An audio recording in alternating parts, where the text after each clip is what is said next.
Halo guys, kami dari kelompok 9, membuat video pembelajaran kali ini tentang Yugoslavia. Sebelumnya ada yang tahu gak nih apa itu Yugoslavia? Yugoslavia sendiri itu berarti tanah milik orang-orang Slavia, yang didiami oleh beberapa suku atau etnis.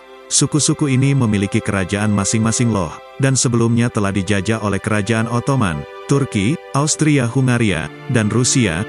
Pada dasarnya suku-suku itu merasa ada kesamaan asal-usul dan kesamaan sejarah, itulah mengapa suku-suku memutuskan untuk bergabung menjadi satu negara.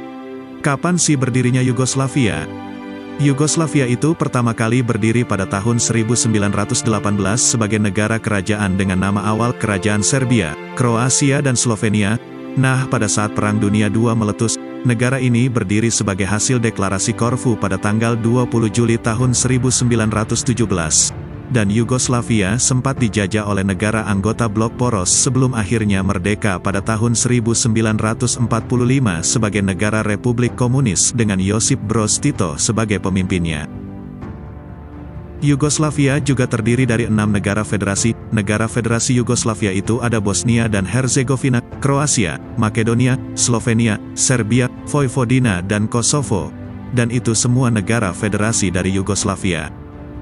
Terbentuknya negara Yugoslavia, diusulkan oleh Josip Broz Tito, yang akhirnya diangkat menjadi pemimpin tertinggi di Yugoslavia pada tahun 1953. Tito ini berasal dari etnis campuran Kroasia dan Slovenia, lalu Tito menjalankan pemerintahan yang independen.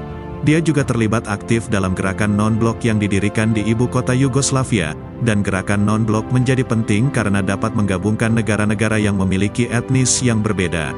Dan setelah wafatnya si Tito pada tahun 80, kondisi negara Yugoslavia menjadi berantakan. Untuk mengatasi berbagai masalah yang melanda, Yugoslavia ini menganut kepemimpinan kolektif yang mewakili berbagai etnis. Dan akhirnya kepemimpinan kolektif ini gagal mengatasi masalah politik dan ekonomi yang ada.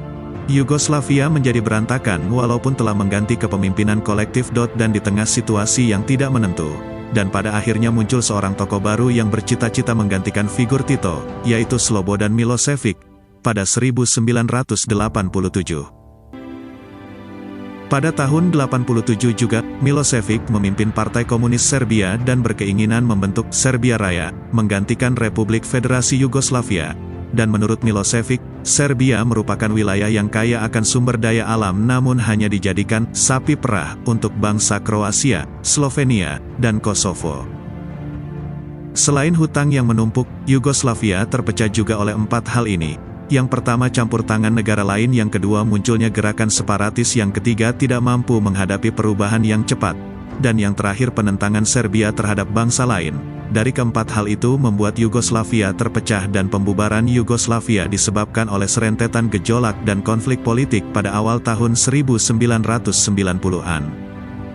Waktu itu juga pernah terjadi serangan yang sangat brutal di Bosnia, karena mayoritas penduduk Bosnia yang beragama Islam. Penyebab konflik antar ras ini pun berubah menjadi penyebab konflik antar agama. Pada tahun 2003, Yugoslavia mengubah nama resminya menjadi Serbia dan Montenegro, sebagai cara untuk memberikan otonomi luas kepada masing-masing negara bagian. Pergantian nama tersebut sekaligus berakhirnya riwayat negara dengan nama Yugoslavia. Oke guys, segitu aja video pembelajarannya, dan kesimpulannya bahwa Yugoslavia berdiri pada tahun 1918 dan bubar pada tahun 90-an, yang disebabkan oleh konflik politik, perang saudara dan gejolak ekonomi, dan akhirnya pada tahun 2003 berganti nama Serbia dan Montenegro. Cukup sekian dari video pembelajaran ini, sampai jumpa di video selanjutnya.